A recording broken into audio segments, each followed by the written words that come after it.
Aquí tenemos otro ejemplo de que los textos no coinciden con el mundo a la manera quijotesca. ¿Por qué? Porque nosotros tenemos hoy bienes de la persona que no tienen valoración económica. Por ejemplo, el cuerpo. Vemos hoy que se realizan trasplantes, que los genes tienen valor, que diversas partes del cuerpo tienen valor sin que sean órganos trasplantables, que existe una enorme cantidad de aspectos de la personalidad que tienen valor y que necesitan protección jurídica y no la tienen. Entonces, acá tenemos bienes de la persona que no son susceptibles de apreciación pecuniaria, pero que tienen otras utilidades y que no están contempladas en nuestro sistema jurídico de derecho privado. Después tenemos bienes que no son de las personas, sino de las comunidades. Nuestra Constitución reconoce a las comunidades originarias, a los pueblos originarios, una propiedad, y esto no es de la persona individual, es de la comunidad. Por lo tanto, es muy distinto este régimen de lo que nosotros tenemos regulado, y por lo tanto hay propiedad comunitaria. Y esta propiedad comunitaria es originaria, no es derivada como ocurre en las relaciones personales, no es divisible, es decir, es distinta. Por lo tanto, aquí tenemos una variación subjetiva y objetiva del régimen de bienes que existe en nuestros códigos. Pero si nosotros incorporamos a esto la cuestión ambiental, que debería estar en el código, porque si está en la Constitución, está en la legislación especial, ¿por qué no debería estar dentro del régimen de bienes que nosotros manejamos a diario? Entonces habría que decir también que al lado de todos los bienes que forman el patrimonio, atributos de la persona, existen bienes de comunidades que no son de las personas, existen bienes que no son susceptibles de valoración pecuniaria y además existen bienes de incidencia colectiva, que son absolutamente distintos de los otros. Fíjense que nuestros códigos tratan, al lado de estos bienes de las personas, los bienes del dominio público. Y cuando ustedes leen cuáles son los bienes del dominio público, dice los ríos, los mares, bueno, el ambiente. Pero hoy nosotros sabemos que esto no es del Estado. Puede ser del Estado, pero además en la Constitución y en nuestra concepción son bienes en los cuales existe legitimación extraordinaria por parte de los ciudadanos, de las organizaciones no gubernamentales y del defensor del pueblo de la nación, para actuar en defensa de esos bienes si no lo hace el Estado. Es decir, que por más que sean bienes de dominio público, existen otros sujetos que pueden actuar. Y si el Estado decide transferirlos, dividirlos, no puede hacerlo si son bienes de incidencia colectiva, que es otra extraordinaria modificación. Aquí hablamos de que los bienes ambientales, como los ríos, los mares, como las montañas, el paisaje, el patrimonio arqueológico, son bienes ambientales, macrobienes y microbienes, en esta distinción que desarrollara Antonio Benjamín. Entonces, tenemos que decir que al lado del dominio público existe un dominio que no es público, pero que son las mismas cosas. Por lo tanto, son derechos de incidencia colectiva sobre bienes. Todo esto es una especie de patear el tablero del Código Civil. Es como una actitud iconoclasta y sin embargo es poner de acuerdo los textos con lo que está sucediendo. Este es un cambio fenomenal, pero no es menor. Ustedes dirán, esto es teoría pura. No es teoría pura. ¿Por qué no es teoría pura? Yo les voy a dar dos ejemplos. El primero, nuestro código dice que son, dentro del dominio público, son susceptibles de apropiación privada algunos bienes que son del dominio público. Y menciona, por ejemplo, los peces, para dar uno de los ejemplos vinculados a nuestra región. Y claro, nosotros sabemos que los peces pueden ser apropiados. Y lo que hay son límites reglamentarios. Pero si no hay reglamentos, pueden ser apropiados ilimitadamente. Entonces acá viene lo que se denomina función ambiental. Es decir, no puede ser que si son del dominio público y el Estado no dice nada, pueden ser apropiados. Esto sucede en muchos lugares del mundo. El Estado no dice nada y estos bienes se apropian sin límite. ¿Por qué no reconocer que son bienes de incidencia colectiva, que tienen calificación ambiental y por lo tanto hay una función ambiental? Los derechos subjetivos tienen una función ambiental. Otro ejemplo, nosotros vemos que muchos de estos bienes poco a poco son privatizados. Nosotros hemos tenido una experiencia de privatizaciones en los 90 que ha sido muy criticada, pero no nos referimos a eso. Continúa ahora en todo el mundo un amplio proceso de privatización de bienes ambientales. Básicamente aquellos que tienen valor, por ejemplo, el agua potable.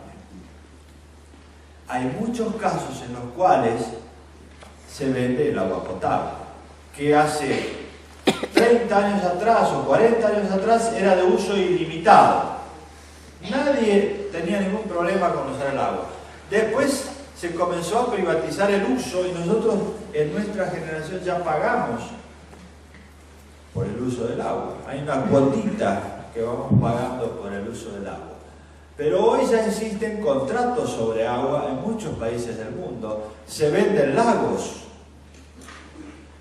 Yo contaba en uno de los cursos que dimos el año pasado un caso que hay en Alaska, en el cual es uno de los lagos de agua pura, como tenemos nosotros en el sur, y se ha hecho la comunidad que vive al lado del lago se sintió con derecho a venderlo a una empresa que toma esa agua pura en Alaska, la procesa y luego la traslada a la India, donde no hay agua potable, y la vende. Esto es un cambio impensable hace años atrás. ¿Qué hacemos? ¿Privatizamos los bienes ambientales o no?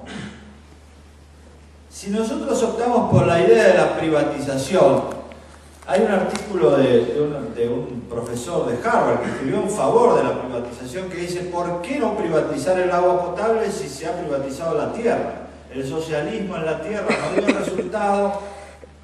Sabemos todos que la propiedad privada es buena, entonces hagamos propiedad privada sobre el agua. ¿Por qué no? Bueno, este es un tema importante y por eso nosotros tenemos que discutir una teoría de los bienes más adecuada. Nosotros pensamos que los bienes ambientales no se pueden dividir, no se pueden vender ni comprar y son de uso común para todos, como lo tuvieron los pueblos indígenas aquí y como lo tienen y lo deben tener los nietos de ustedes dentro de 50 o 60 años. Porque si seguimos así, no lo van a tener. Van a tener que pagar, y lo que no puedan pagar, no van a ver ni siquiera el paisaje de las cataratas. Esto es lo que está sucediendo. No son cuestiones de teoría abstracta, sino es prever lo que está sucediendo en el mundo y en el futuro. Por eso es que esta concepción antropocéntrica, geocéntrica, tiene importancia, y en la teoría de los bienes es uno de los lugares centrales donde tiene importancia. Otro aspecto en el cual debemos ponernos de acuerdo en los textos respecto del mundo es la empresa. Porque voy a hablar brevemente de esto porque me han dicho que hay empresarios. Nosotros tenemos una historia sobre la empresa en el derecho. Y si nosotros la hacemos muy rápido, vemos que en la Revolución Industrial, cuando la empresa nacía, comenzaron a haber empresas en el sentido que hoy lo conocemos, antes había también, pero en el sentido de la economía industrial, en el siglo XIX, la empresa estaba en minoría de edad, recién empezaba. El derecho, en cambio, estaba en la mayoría de edad. Había una evolución jurídica importante porque teníamos toda una historia, desde el derecho romano, los glosadores y los conversadores medievales, la pandectística alemana en 1900, y teníamos grandes teorías, la relación jurídica, el derecho subjetivo, el contrato, el negocio jurídico, una extraordinaria elaboración teórica muy importante, mayoría de edad frente a la minoría de la empresa. Entonces se pensó que había que proteger a ese menor y darle subsidios.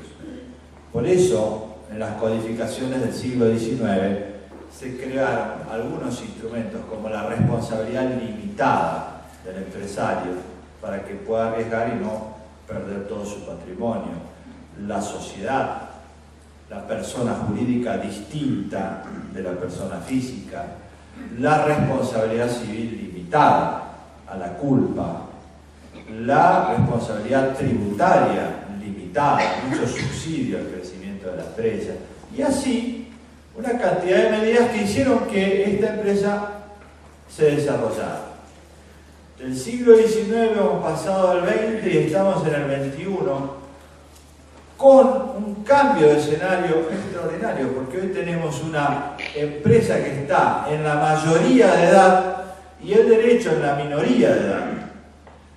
Lo contrario de lo que sucedía en el siglo XIX. ¿Por qué? La mayoría de las nuevas figuras jurídicas provienen de la actividad empresaria. No es el derecho el que exporta concepciones a la empresa, sino que es la empresa la que exporta al derecho. En materia de contratos, todos los nuevos contratos, leasing, franchising, los vínculos asociativos y todos ellos son creaciones de la empresa. En derechos reales, todas las nuevas propiedades son creaciones de la empresa. En materia de derechos personalísimos, casi todos los problemas que hoy hay en el derecho son creados por la empresa. La invasión de la privacidad, los negocios sobre el cuerpo humano, la comercialización de genes, de células madres, todos los problemas que hoy hay en derechos personalísimos son influencias de la empresa. Es decir, pasamos a un escenario absolutamente distinto. ¿Qué ocurrió en materia ambiental? En materia ambiental, la empresa durante estos 200 años creció externalizando las externalidades negativas, es decir, que no pagaba por los costos ambientales. Y por eso creció. ¿Qué pasa hoy en día? Hay un gran debate de la relación de la empresa con la sociedad. ¿Hasta dónde pueden seguir estos subsidios? Y por eso es que poco a poco el derecho tributario traspasa a la persona jurídica y les cobra directamente y responsabiliza a los socios. El derecho laboral hace lo mismo, la responsabilidad civil es objetiva y hace lo mismo. Es decir, está cambiando el sistema. En materia ambiental hay una responsabilidad ambiental sobre la empresa, por lo tanto se internalizan las externalidades negativas. Es decir, las empresas hoy tienen que pagar los costos ambientales. Y esto es lo que denominamos responsabilidad civil ambiental. Claro, en estos términos hay una clara oposición entre los empresarios y el ambiente. ¿Por qué? Porque el empresario dice: yo quiero el desarrollo, yo genero empresa, yo genero riqueza, y por todo eso, en lugar de subsidiarme como lo hicieron durante 200 años, ahora soy responsable, tengo que pagar y además soy el malo de la película.